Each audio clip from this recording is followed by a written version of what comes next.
Welcome back to the 76ers Insiders podcast. Matt Murphy here in Las Vegas. Pleased to be joined by the two new 76ers two-way contract players. That's a mouthful. Terquavion Smith, Ricky Council, the fourth.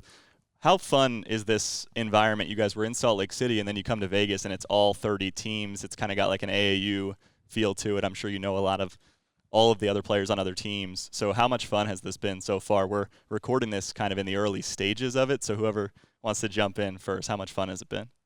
For me, it's been great. Just to get to be around my team too, as well as everybody else, and get this environment. It's good weather outside. It's good atmosphere at the gym. It's a lot going on. So like everything's just great out here with the summer league and my team. And Ricky, what's it been like being a part of the Philadelphia 76ers organization so far? It's been amazing. Just being able to play at the highest level. That's what we all dreamed of our whole lives. Playing in Vegas, playing in Summer League. Used to watch it all the time on TV. Couldn't wait to play in it. So just being in this atmosphere with all these fans and people around us, it's amazing. And going back to the Salt Lake Summer League for a second, you guys had a pretty nice alley-oop connection. So your chemistry goes back to your days growing up in North Carolina a little bit, like you guys were familiar with each other, and we can talk about that in a moment. But that alley-oop you had, take us through that play, because a lot of Sixers fans out there have seen the highlight. Terquavion throwing it up top to Ricky. Well, I got the outlet from the big, but Rick was already down the court, and I know how athletic he is, so I was going to throw it up anyways. I seen him. I seen how he was looking at me, so I just tossed What's it up. the look? I just looked at him like, Maybe a Did little you point point? up. Do you do the point? I think I did, or maybe I didn't. I just knew he would dunk it, though, Yeah. so I ain't really I wouldn't. Have you guys seen that chemistry developing in summer league practices? Like being familiar with each other is one thing, but that wasn't the first game in Salt Lake City where you connected on the alley-oop. Has that been coming along with practice time? I mean, yeah, he threw me a alley-oop in practice for a game-winner dunk. It was the first or second day of practice, so I think it was the first actually. So he has good vision. I tell all the guards all the time that you can just throw it up. I'm gonna try my best to go get it. So I just try to make it easier for them. You've had some crazy dunks so far already, just in summer league. Season hasn't even started yet officially. Have any of them surprised you? I ain't even gonna lie. The one he did yesterday, was it yesterday when we played? Yeah, game one against the Knicks. Yeah, out the free throw line. Like if he would have done that, it was crazy. Like with the right hand transition, yeah. and you had the crazy tip in as well. That's We need what I to was talk talking about. I was talking about the tip in. Like Oh. if he would have really caught him on that tip in, Oh it would've yeah, been crazy. yeah, he hit me in the head. But yeah.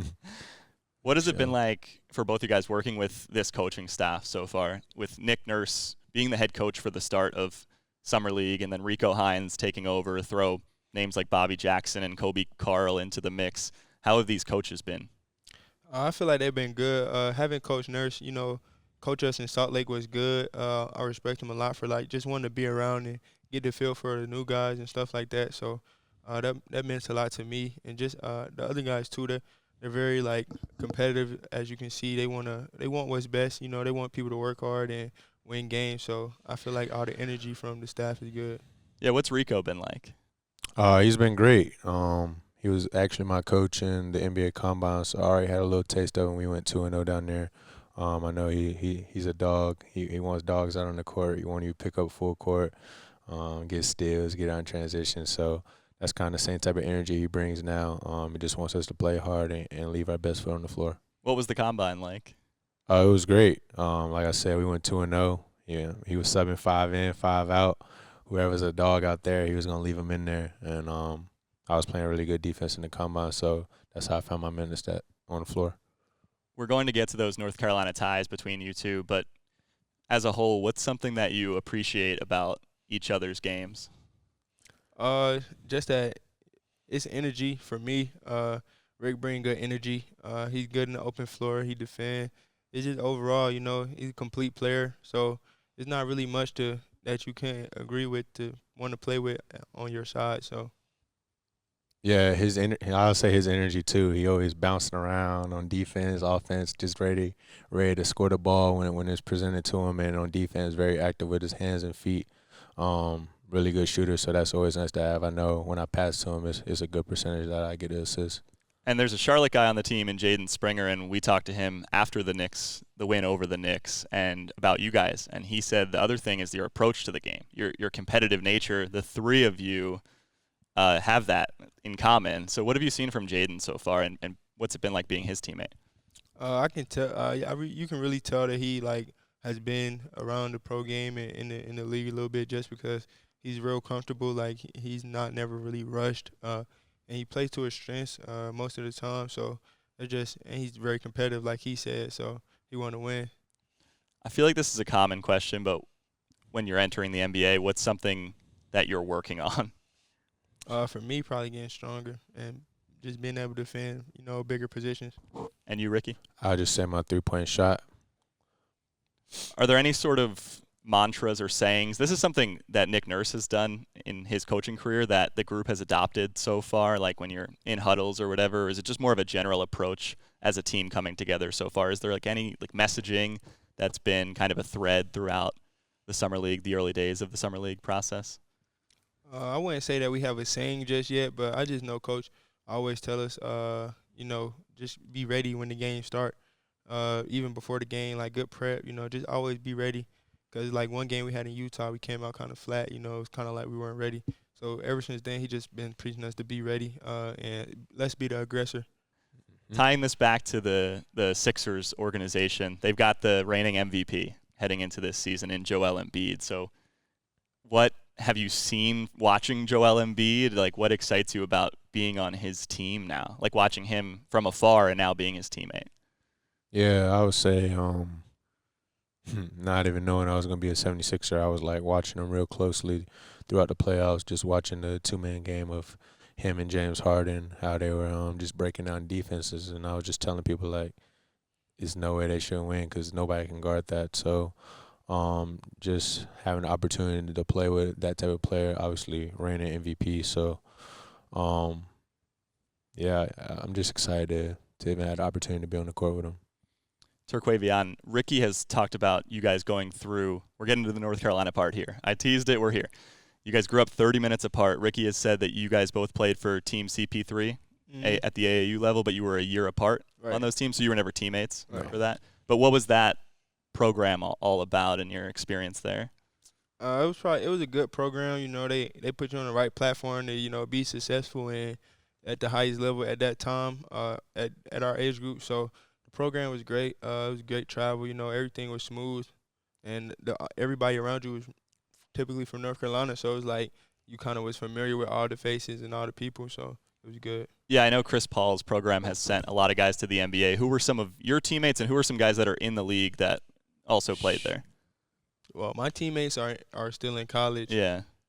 But we had a couple guys, it's a lot to name, but just off the top we had Harry Giles was probably one of the guys that went to the league from there. Kobe White. Yeah, Kobe White. It's a couple more. Wendell Moore. Yeah. What do you think it's going to be like to suit up possibly across from Chris Paul in an NBA game?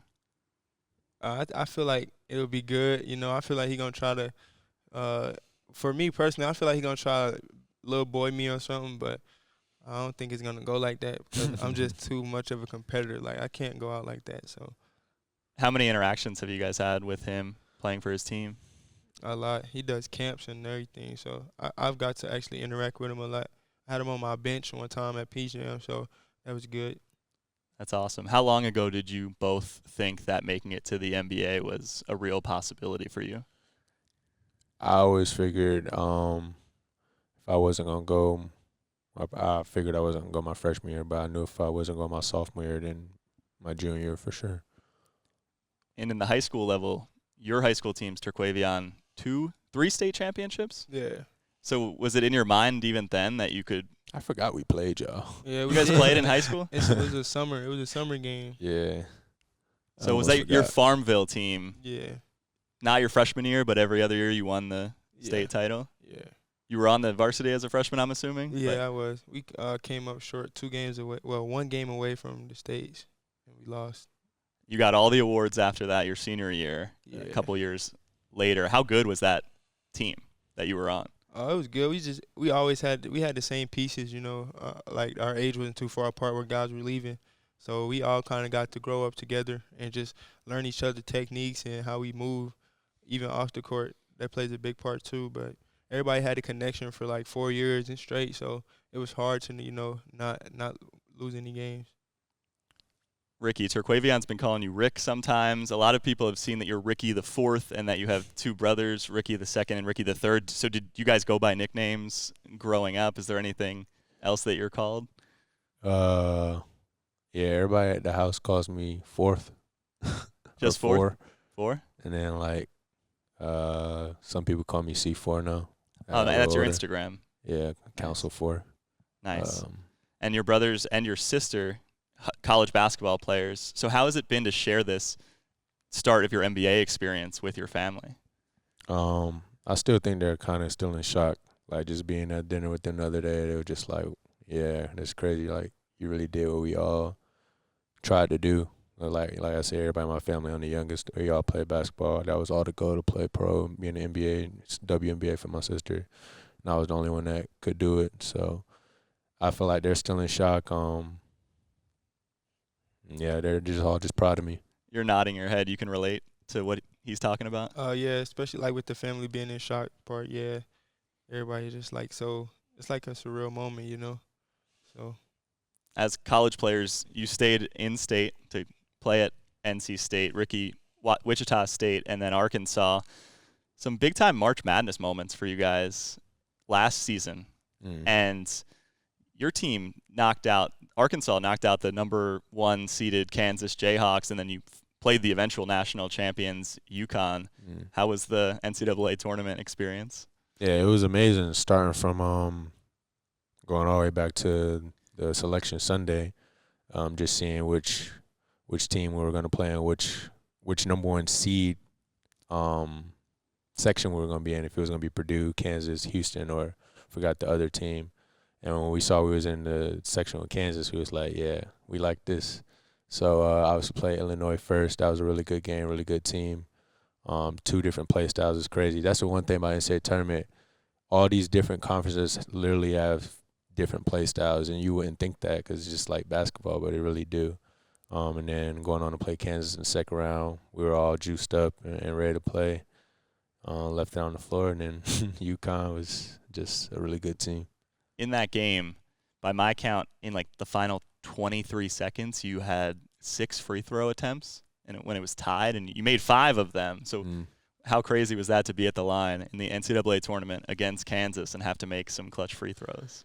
No, it was great. I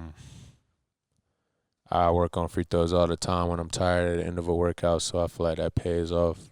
I either go 9 for 10 or 10 for 10, or I start over. So all that work is paid off, and those definitely were probably the biggest free throws of my career. And Turk, I don't know if you know this, but your 32 points against Creighton were the second most points for any player in any round of the whole tournament, behind, if you had to guess, who do you think had the most points in a single game in last year's tournament? I don't know. Drew Timme. He had 36 for Gonzaga. Yeah. You had 32 against Creighton. So what will you take with you from, I know it didn't go your way, but what will you take with you from that game?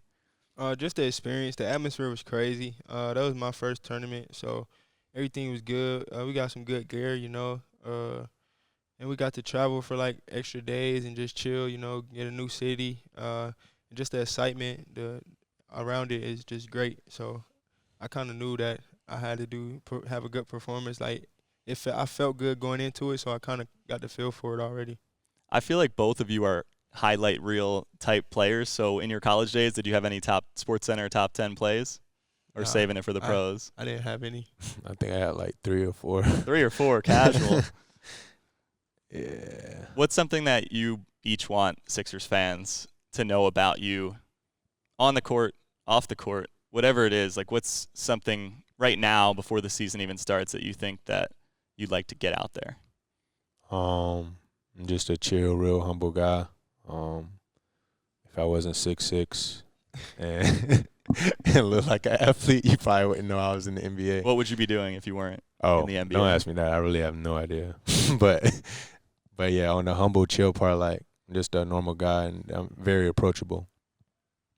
I'll have to say that I'm a funny guy. I like to smile, be happy. Yeah, humble as well. Very approachable. So, What's your favorite thing to do, or some of your favorite things to do in your free time away from basketball? I'm on Call of Duty. I ain't even gonna lie. I know Tyrese Maxey plays a lot of Call of Duty, so you might need to start playing with him. Yeah, we bumping on Call of Duty. For sure. And D'Anthony Melton, too. So as far as I know, Melton travels with the gaming setup. We've learned that. I might leave my game at home, but like when we at the crib though, I'm probably gonna be on the game. For I sure. believe Montrezl Harrell also travels with a gaming setup as well. Ricky, what about you? Like, what are some things you like to do as hobbies? I really just be chilling for the most part. I do like to watch cartoons on my off time. Like that's all I was doing in Utah. We had a game, had practice. I was just in my bed just watching cartoons. Favorite food?